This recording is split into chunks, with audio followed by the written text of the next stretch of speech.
Why neither North Korea nor the United States want all-out war. It's been a tense 6 months on the Korean peninsula, and many North Korea watchers believe the situation is dangerous. But it hasn't reached the brink yet, and that's likely because US President Donald Trump and North Korean leader Kim Jong-un and their respective advisors are aware of the immense cost of the Korean War, which started 67 years ago Sunday. If this goes to a military solution, it is going to be tragic on an unbelievable scale, Defense Secretary James Mattis said at a news conference last month.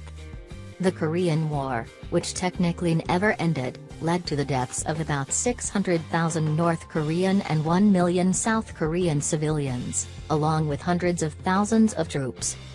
The legacy of the war lives on in North Korea, where it's still used as a key piece of propaganda for the Kim regime. American fighter jets blanketed the country with about 625,000 tons of bombs on North Korea, killing 20% of the country's population, according to one estimate. If the conflict reignited, it could be even more cataclysmic this time around, with the specter of nuclear weapons looming. The threat of war on the peninsula, major war or a limited war, has been present off and on since the end of the Korean War, Adam Mount, a senior fellow at the Center for American Progress, told CNN. Both the United States historically and also North Korea have proved that they can demonstrate restraint, de-escalate a crisis, and step back from the brink of war. They're both interested in avoiding a war that would be in nobody's interest. The heart of Seoul. While the tense situation on the Korean peninsula could escalate quickly, there are a handful of scenarios that could play out, ranging from something as calamitous as nuclear strike to small-scale artillery attacks that do not devolve into all-out war, which happened in 2010. Part of the difficulty of discussing something like this is there's a wide range of possible contingencies that vary widely in terms of the outlook, in terms of how damaging they are, Mount said. The challenge is to try to control escalation. The biggest danger is in densely populated cities, places like Seoul, urban area population around 9.7 million, or Tokyo, urban area population around 38 million. Nuclear strikes on those capitals would be catastrophic in terms of loss of life, but an attack using conventional weapons could kill tens of thousands of people too. Combat in another Korean war would take place in Seoul's crowded suburbs. While our war planners estimated that US and South Korean forces would contain a North Korean advance north of Seoul, the price of defense would be heavy, Ash Carter and William Perry, two former US defense secretaries, wrote in a 2002 op-ed in The Washington Post.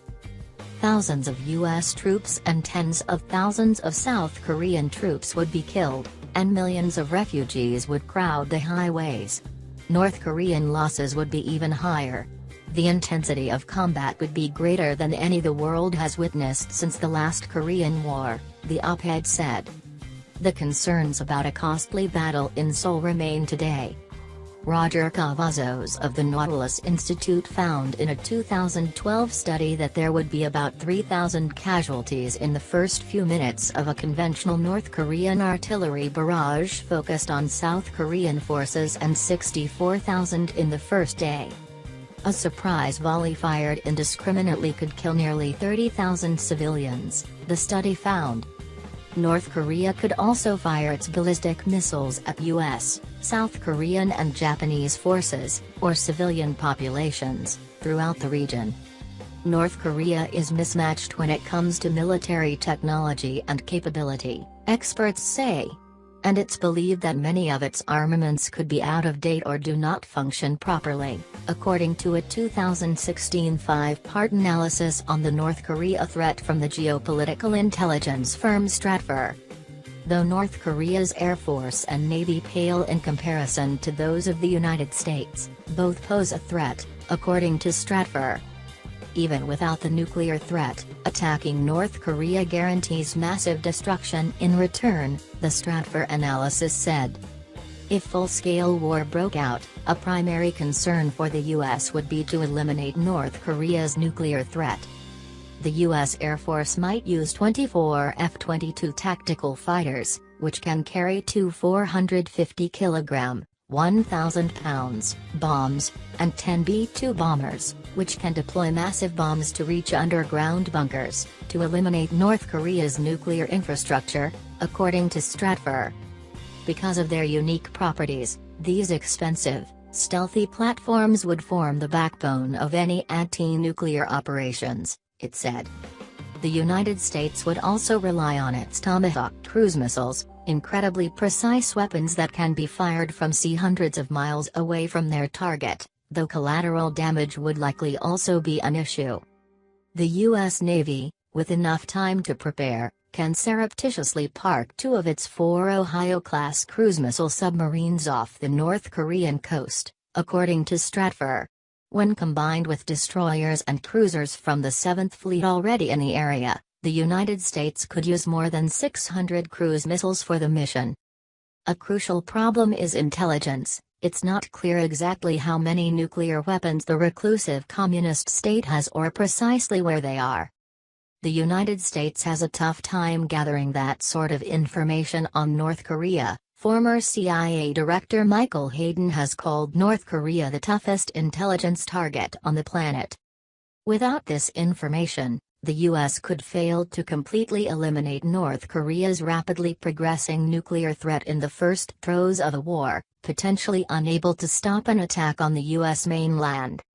Before the end of President Trump's current term, the North Koreans will probably be able to reach Seattle with an indigenously produced nuclear weapon aboard an indigenously produced intercontinental ballistic missile, said Hayden. What comes after war? For South Korea, cost is an important factor. A 2014 estimate from the South Korean National Assembly Budget Office found that reunification could cost as much as $9.2 trillion over 45 years. And a decline in popularity of reunification. Younger generations that did not personally experience the Korean War and the initial division of the peninsula do not see the imperative for unification, particularly during an economic downturn, said Ka In-chung, a research fellow at the Korea Institute for National Unification. Opinion polls conducted ahead of South Korea's recent presidential election found that most voters were worried about jobs and the economy more than the country's relationship with the North. China also has geopolitical and economic interests at play. A conventional war would likely lead to Kim's ouster if Beijing, Pyongyang's only real ally, did not intervene on North Korea's behalf. It's believed North Korea's policymakers recognize this. Though they will engage in provocative actions like missile launches, they tread with some caution to avoid a military response from adversaries. At the end of the day, North Korea's top priority is regime security and regime survival. So it will take every measure possible to make sure that it does not cross any American red lines, said Tong Zhou, a fellow at the Carnegie Tsinghua Center for Global Policy in Beijing. Even if the U.S. and South Korea were able to swiftly topple the Kim regime, there would be a series of complications in the aftermath of a war. Pyongyang's nuclear material would likely be less secure and could fall into the wrong hands. Conflict could spark a refugee crisis. And a change in the region's balance of power could be followed by countries jockeying for more power, fueling instability.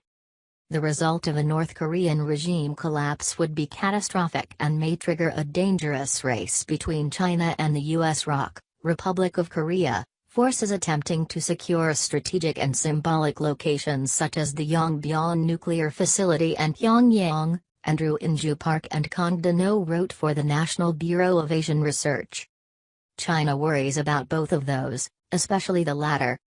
Beijing values Pyongyang as a strategic buffer between itself and U.S.-allied South Korea. If North Korea were to fall, it could lead to a U.S.-allied unified Korea, with U.S. troops right on China's border.